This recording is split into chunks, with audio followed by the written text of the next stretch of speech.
افغان بادشاہ احمد شاہ درانی، جنہیں احمد شاہ ابدالی کے نام سے جانا جاتا ہے، انہوں نے کیا۔ احمد شاہ ابدالی نے 1751 میں کشمیر کو فتح کیا۔ اس کے بعد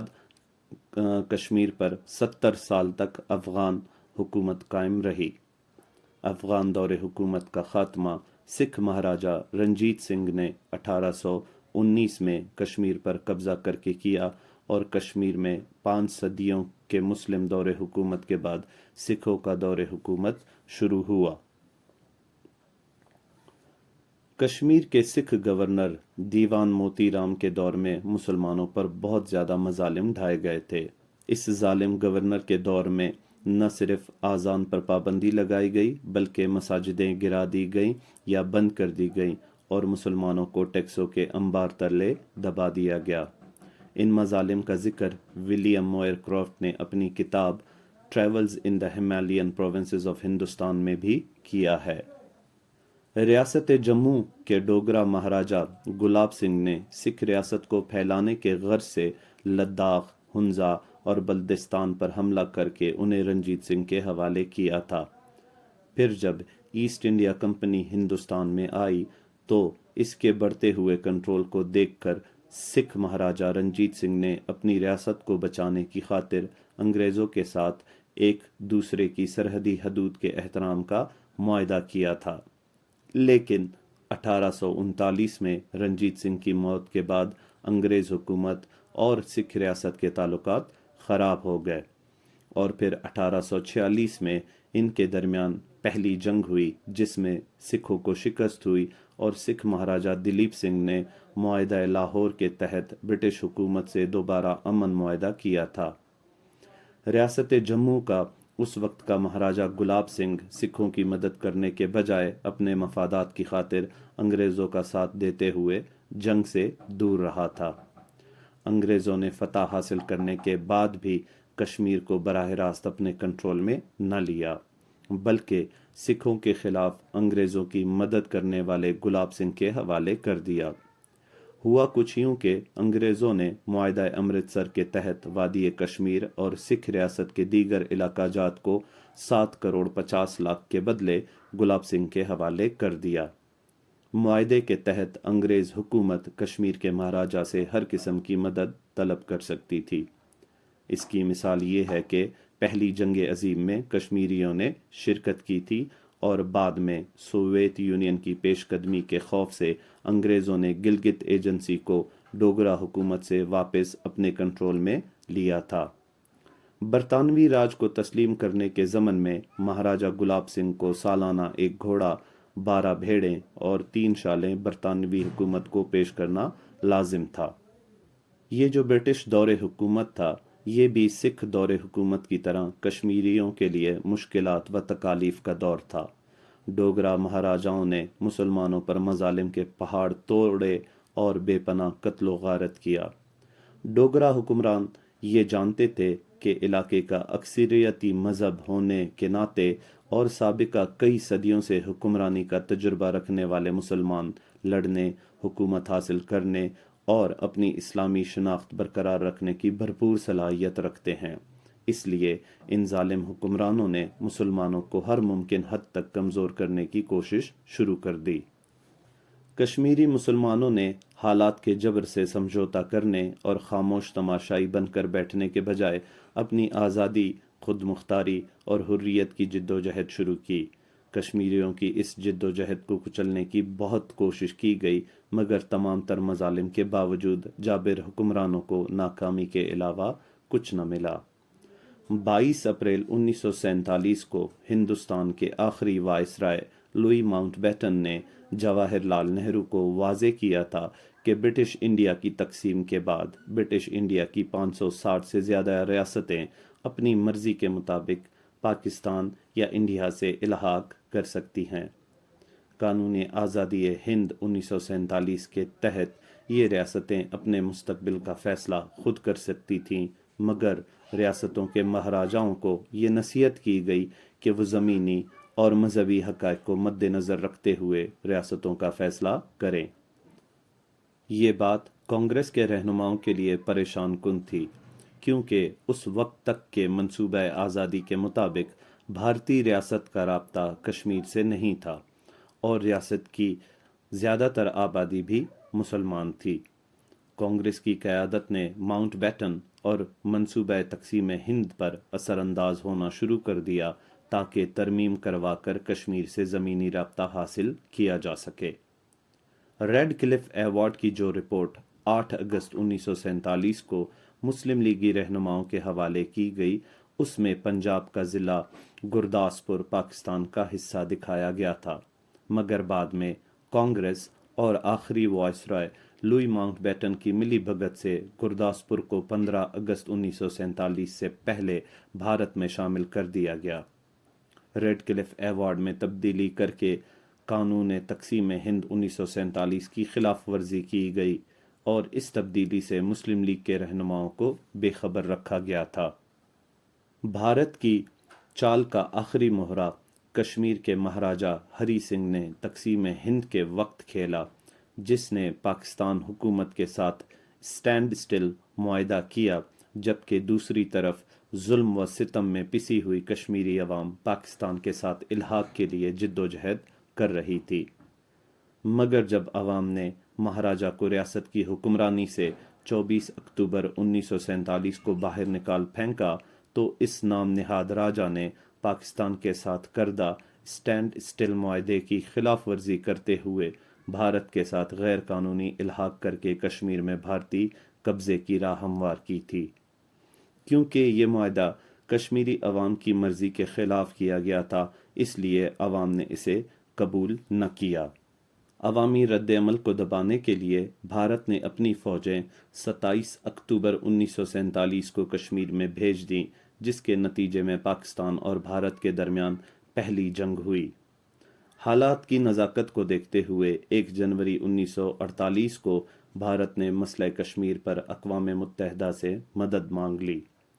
21 اپریل 1948 کو اقوام متحدہ نے قرارداد نمبر 47 کے ذریعے فوری جنگ بندی کا مطالبہ کیا تاکہ کشمیر میں رائے شماری کرائی جا سکے۔ 1 جنوری 1949 کو اقوام متحدہ نے جنگ بندی کراتے ہوئے دونوں ممالک کی فوجوں کو جنگ بندی لائن کا احترام کرنے کا پابند کیا اور وہاں رائے شماری کرانے کا اعلان کیا، لیکن بھارت نے مختلف ہتھ کنڈے استعمال کر کے رائے شماری نہ ہونے دی،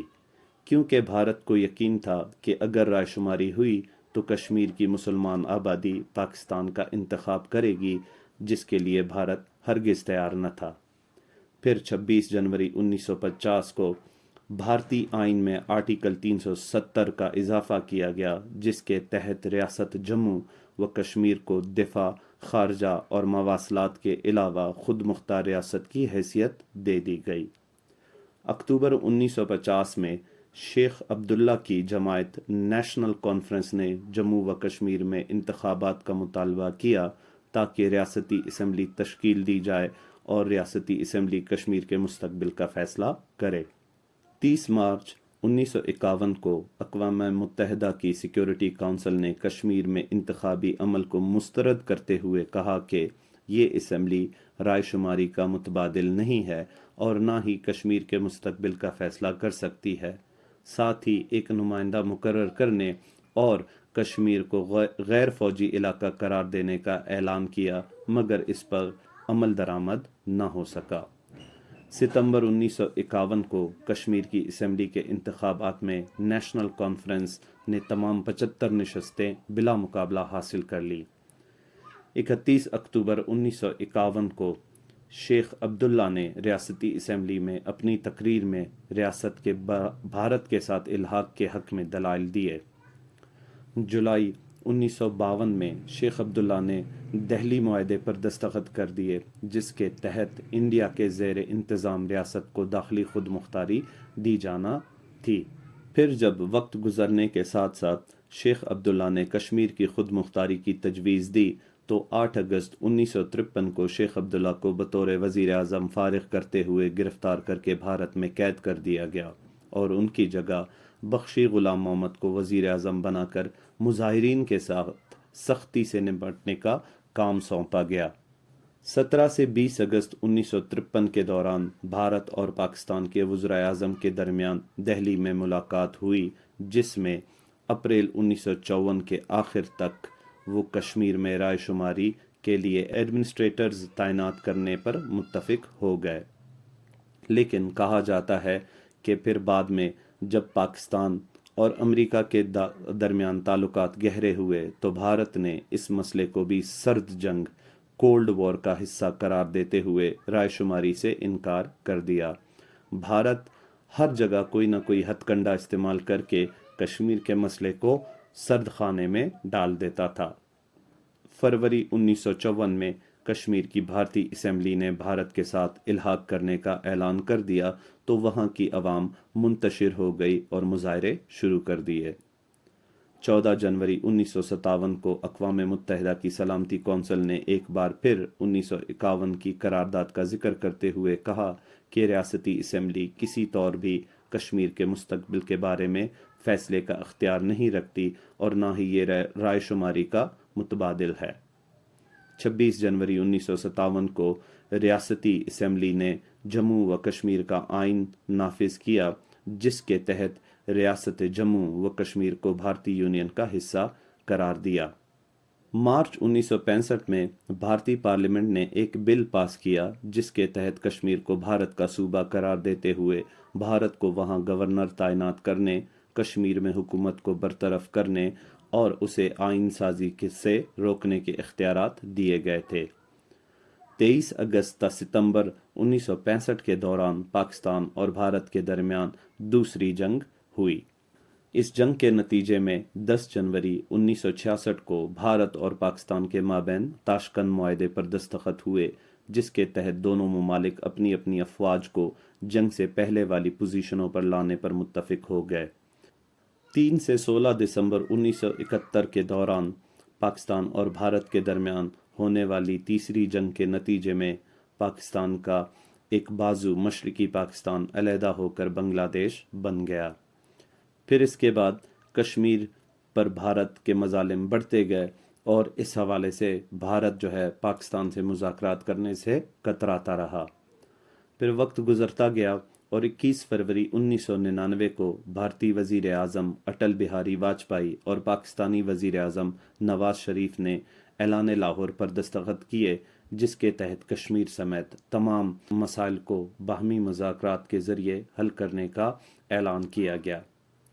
لیکن مئی سے جولائی 1999 کے دوران پاکستان و بھارت کے درمیان کارگل کے مسئلے پر جنگ رہی اور کشمیر کا مسئلہ پھر سے حل نہ ہو سکا۔ 11 مارچ 2001 کو اقوام متحدہ کے اس وقت کے سیکریٹری جنرل کوفی عنان نے دونوں ممالک کو اعلان لاہور کے تحت آگے بڑھنے کا مشورہ دیا، جس پر جولائی 2001 میں پاکستان کے اس وقت کے صدر جنرل پرویز مشرف اور اٹل بہاری واجپئی کے درمیان آگرہ میں ملاقات ہوئی، مگر کوئی اعلان جاری نہ ہو سکا۔ پھر یہ مسئلہ یوں ہی سرد خانوں میں پڑا رہا اور پھر مارچ 2015 میں تاریخ میں پہلی بار بی جے پی نے کشمیر میں مقامی جماعت پیپلز ڈیموکریٹ پارٹی کے ساتھ مل کر حکومت بنائی اور مفتی محمد سعید کو کشمیر کا وزیر اعلیٰ منتخب کیا گیا۔ اپریل 2016 میں محبوبہ مفتی اپنے باپ مفتی سعید کے بعد کشمیر کی پہلی خاتون وزیر اعلیٰ بنی۔ پھر جولائی 2016 میں حزب المجاہدین کے سرکردہ کمانڈر برہان وانی کی شہادت کے بعد ہونے والے مظاہروں کے نتیجے میں کشمیر میں کرفیو لگا دیا گیا۔ یوں وقت گزرتا گیا اور 14 فروری 2019 کو پلوامہ میں ایک خودکش حملے کے نتیجے میں 40 بھارتی فوجی ہلاک ہوئے، جس کا الزام بھارت نے بنا کچھ سوچے سمجھے پاکستان پر عائد کیا، جس کی پاکستان نفی کرتا ہے۔ اسی دوران 21 فروری 2019 کو بھارت نے پاکستان کا پانی بند کرنے کی دھمکی بھی دے ڈالی،